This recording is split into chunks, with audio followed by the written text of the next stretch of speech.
Welcome to Inside Eastern Utah. I'm Scotty Draper, and today I am here with a local artist, Kate Kilpatrick Miller. She had an exciting and probably very busy weekend this past weekend. You debuted a new exhibit that you have been working on for quite some time. Correct. And it's called The Faces of Helper. Yes. Tell us a bit about this exhibit. Well, this is an exhibit. Actually, there are going to be more of them, but to give you some background. I would say about 8 or 9 months ago, I had dinner with Rich and Becky Colombo, and Rich was telling me a little bit about his family history, how his grandfather came and lived in a cave with one of the Brunos for a year in order to raise money to bring the family over from Italy.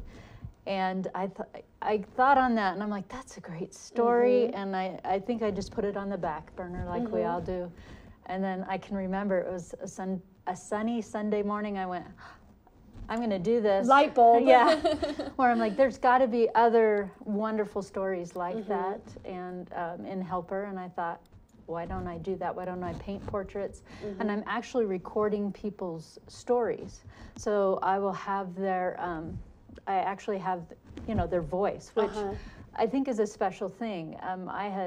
My father's passed away many years ago, and I have a recording on audio cassette tape.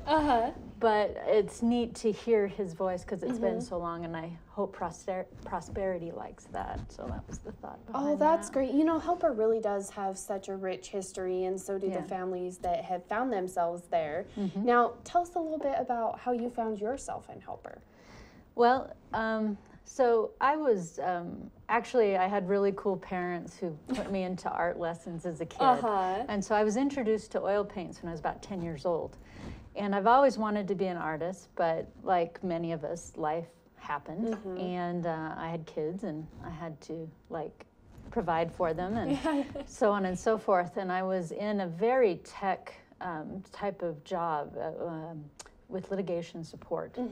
I was managing project engineers and developers. It was very tech oriented. Yeah, and it was 24/7, and I like to say it was somewhat soul draining. But I was always doing a little art on the side, and Dave Dornan and Mary Lou Kuhnmuller had been doing those workshops, and they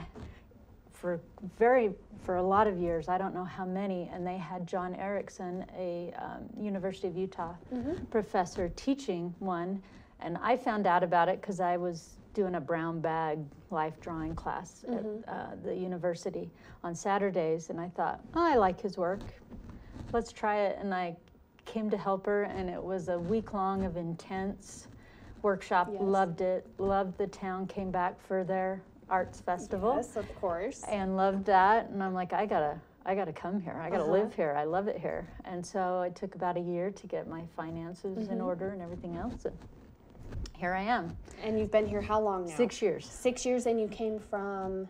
I was up in Salt Lake, Davis County area. So that was quite a change coming from that tech world and tech support, and then the city, obviously, down to here, but obviously you're loving it and investing in it. Yes, love the community, love to be involved in the community, try to do whatever I can to help it, and to respect the history and the people who are already here. So. Yes, and you just opened your gallery, actually, so you really busy months here. You opened the gallery, K2 Gallery. It's on Helper's Main Street. With Karen Templeton. Yes. You two partnered up and opened there, and now you have this exhibit going. Let's touch on that a bit more. This first installment you had nearly 20 portraits. There were 18 complete, and I showed 5 that were in process, just to show people how it goes, how it works. And what has been your process for obviously you're very involved in the community, but what's been your process for finding those people that have helped shape Helper into what it is today? Well, actually, I started with Mark Montoya. I mean, he's been the mailman for so many years and grew up in Helper, grew up on Main Street, actually. And so I said, okay, Mark, here's my crazy idea. Who should I interview? Who's important? Michelle Goldsmith, who's very much involved in the community. She's also helped me. And then just as I've gone along, people have given me names. Ideas. And currently, and this list may grow, and it has over the past couple of days. I have 140 people on the list, and so I see this being about a 4-year project. And the idea is to have a show every December and every June. So every 6 months I will be having a show. So how big is each portrait? Do they vary, or? If they're a single portrait, they're 12 by 15 inches. Certain families or couples like to sit together, yes. So they'll be a little bigger than So how long would you say it usually takes you from, kind of walk me through start to finish? You first have to obviously reach out to these people and interview them. That's a process. And then once you finally start painting, how long does that take? Well, you've got to create a canvas, and there's the framing, which after they're done, of course, and all of that. It's about a 2-week process for each painting. Wow. So that's quite a big undertaking with how many you're planning on doing. Yeah. So I'm going to have to I'm basically hitting the road now for June. Yes. And this first one, this installment that's up, you're going to have it there for a couple of weeks, is that right? Yes, for 2 weeks. So people can come in and view it. Is there a charge for people to come in and look? Oh, heavens no. It's a gallery. Come on in.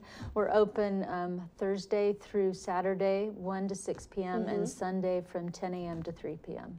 And you can come in and view it. And you're also selling them, of course, afterward. After all of this, each installment's over, you're going to be selling each painting. Yes, and that's the reason I like to paint big. If I have my druthers, I paint larger, but I wanted to keep them smaller so they'd be affordable to people if they wanted to purchase them for, a parent or a child. I'm sure a lot of something. Family members are usually the ones interested in purchasing them. Yeah. So what are you thinking your next few months are going to look like then, getting ready for this next installment? Obviously pretty busy with everything you have going. Because not only do I have that going, Karen and I have opened a year-round Christmas store on the 2nd floor, because we're the Christmas town. That's what Helper is. So we might as well have a Christmas store, right? Yes, I love it. And I love it's year-round. You and I were just speaking before we started filming about how Christmas sneaks up on you every year and you're always rushing. And I was like, I always try to get more prepared earlier in the year when I have all this motivation. So that's a great thing that you guys will be open. People can take advantage of it year-round. And what kind of stuff is in there? It's obviously pretty unique to Helper. Well, there's going to be, there's ornaments, T-shirts, scarves. We're also in January going to start a consignment where a juried consignment. So we're going to reach out, and if people have things that we want them handmade and unique. I don't want it, nor does Karen want it to be something you can get on Amazon or at a local store. So we'll be sending out feelers. So if anybody has a craft or something that they want to sell, we'd be more than willing to look at it. And that's why I love when you mentioned the uniqueness. You mentioned also ornaments. Those are pretty neat as well. The ornaments you have are pretty special. They feature the historic storefronts of Helper Main Street businesses. Well, Karen has done this awesome thing, and they're collectibles. She's done 4 of the buildings. She's going to have chocolates of them and everything, as well as ornaments, but every year she's going to add 4 more. So, get them while you can. Kind of limited edition. Yeah, you're going to have Helper Main Street. And I believe her idea is to actually go and those buildings that are no longer there even go back into history and create some of those as well. Yes. Oops, some that have fallen or that sort of thing. Yes. So. Oh, that's a great idea. And, it's so fun that you can get kind of a whole set. You could get the set of 4, and then you can get the chocolates as well, because you guys have a lot of goodies up there, don't you? Yes. So lots of chocolates and everything to get ready for Christmas. They're great for gift baskets and that sort of thing. And what else do you see coming to the gallery in the future? Obviously, the Christmas store is up top. What else do you two plan in this coming year? We're always open for the First Friday event and have a new show up for that.